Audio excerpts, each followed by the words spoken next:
And I know I'm emphasising this again, but a lot of people are wondering, where do we go from here? Now, for those that will be here at the end of the day, Rory O'Connor is going to outline precisely where we are going to go on all of this afterwards. But to explain again that this was very much an initial exercise to see, you know, the response of people, what people wanted to do, and where you would decide that we would go from here on it. But each of the pillars will take away what they hear today, and each of their committees will come back into session. Each of them will identify specific projects, either that they have come up with themselves or that you suggest to them during the course of today, and develop those further. There will be an event in the new year early, which I know that Kevin will talk about later on, in relation to an international speaker who will give us a perspective from another city and another area that will have done something similar to Galway in the past, so that at least we get an outside perspective on that as well. But the next time that we meet in this kind of a forum, it won't be just, it'll be more of a harvesting exercise than a trawling exercise, which is what we have today. So just to say again, this is stage one in a process. Any of you got those little sheets earlier on. If you have ideas that you want the committees to examine, we will happily do that. Most important of all is that if you have email address, if you've registered already, make sure that we have contact details. For the day's event, it was an open invitation to everybody. Thanks to those that did turn up. We're well aware that there are some groups that are not represented, but in fairness to the organisers, they went through all of the traditional media, like my own, the newspapers, also through radio, but also all of the social media as well. So, and ask people to pass it on to their friends, relatives. I think you can see already that we get some sense of the kind of work, that the potential of something like this, but it only works if everybody buys into it. But anyway, more on that, and you can ask questions on that of individuals during lunch and later on as well.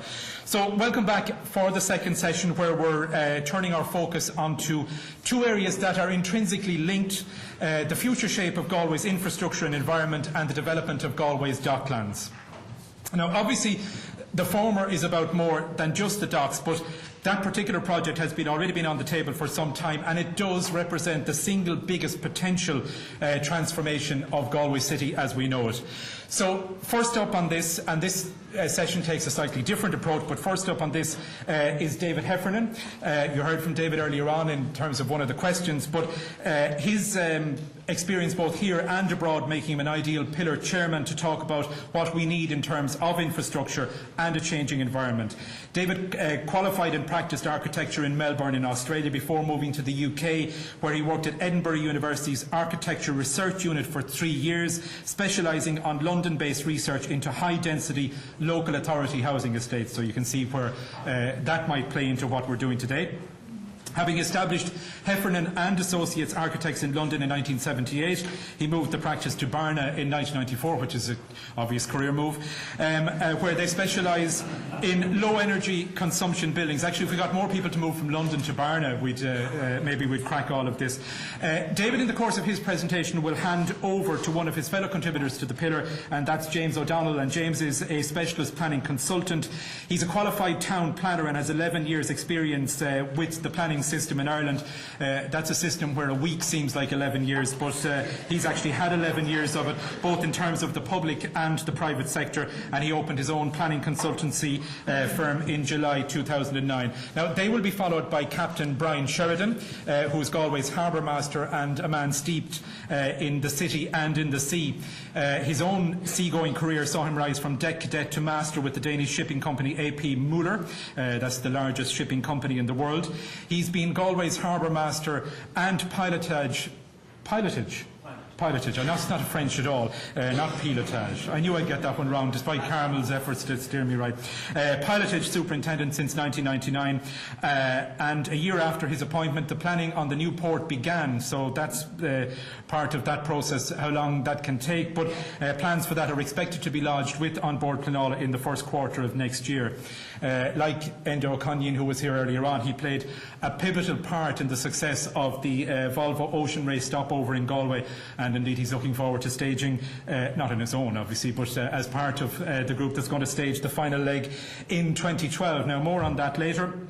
But first up, on Galway's infrastructure and environment and how it might evolve by 2040, we'll give a big welcome to David Heffernan.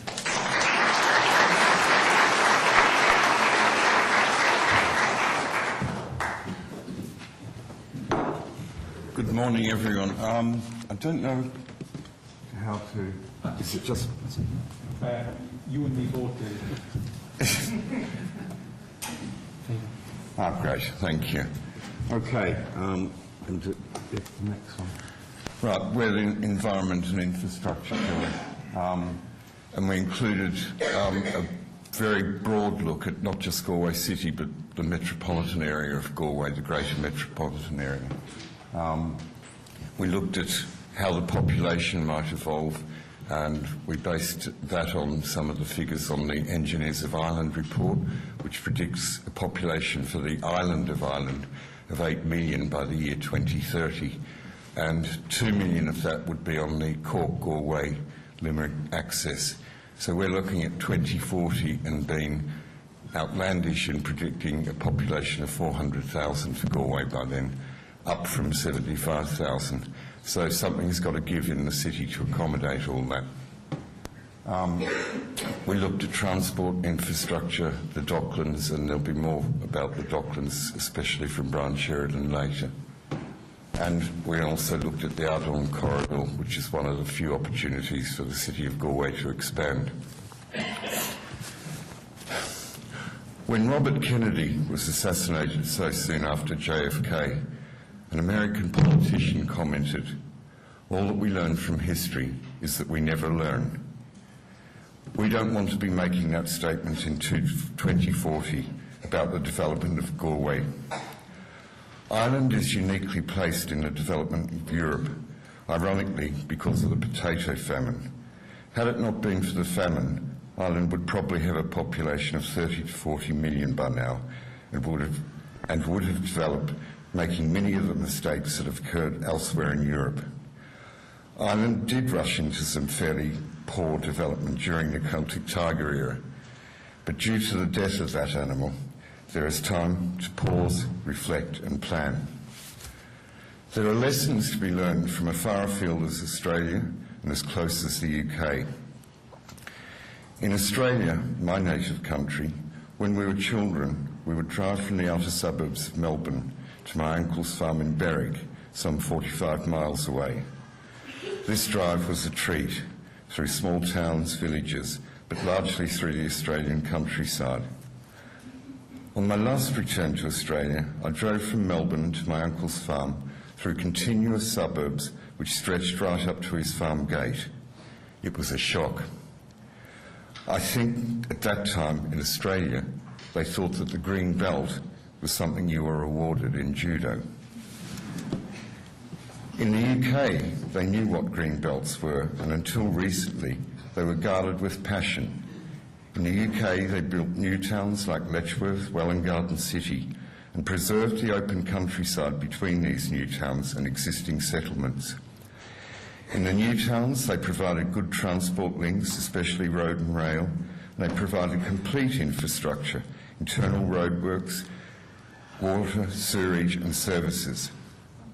They also contained commercial cores which were planned and developed at the very beginning of the development, as opposed to what happened in Knocknacarra, where nothing was provided for this large residential development. One hopes that this mistake will not be repeated in the development of the Ardon Corridor. Equally, with green belts in mind, the temptation to merge Galway with Athenry and Clare Galway should be resisted at all costs to avoid the urban sprawl of cities like Melbourne, which has the same geographical area as London, but 1/5 the population. But it wasn't all perfect in the UK with planning. When London Docklands became redundant when the new container terminal was constructed, the London Docklands Authority was set up. There was a free-for-all scramble to redevelop these lands with no formal planning process in place. As a consequence, a large number of industrial sheds with small office content were built on this former Siberian wasteland. It soon started to dawn on everyone that Docklands was really part of central London, albeit in the East End, and its proximity to the City of London, the business district, made it extremely valuable. So soon the industrial sheds were demolished to make way for buildings like Canary Wharf and luxury housing mixed-use developments. The disused dock basins were now viewed as the canals of Venice. This kind of mistake is one to avoid in all costs with the development of the docks in Galway and the vast tracts of land to the east. This area should be developed at high density with mixed development, civic spaces and pedestrianised areas. It should become a live-work environment, not reliant on car transport.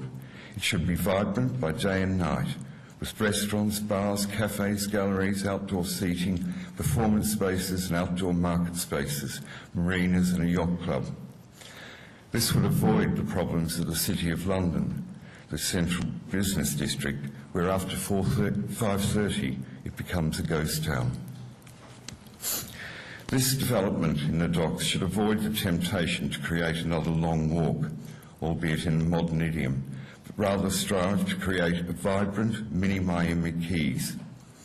The shipping channel entrance to the harbour could be marked out by wind turbines rather than buoys to highlight the bay's potential as a source of energy, as the successful wave bob has recently demonstrated.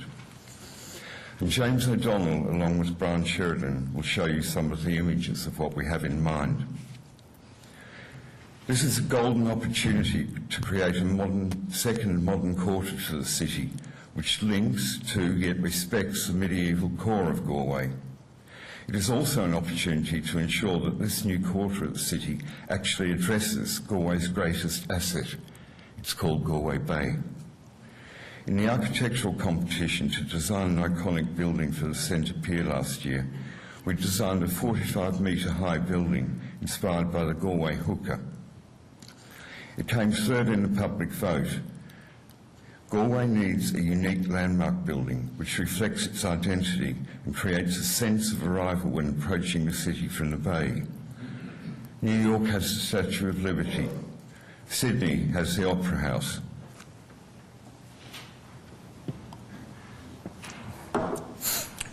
Galway used to have St Nicholas's Church, now dwarfed by the other buildings. It needs an update. All I've been saying should be considered in the context of what I said at the beginning, that we're looking at a population of 400,000. The city has got to expand, it's got to be high density. The Ardon corridor is an opportunity not to be missed. We can no longer have low density, sprawling suburbs. We have to think differently. I'll now pass you over to James O'Donnell to talk in more detail about what we've gone through in the pillar. Thank you.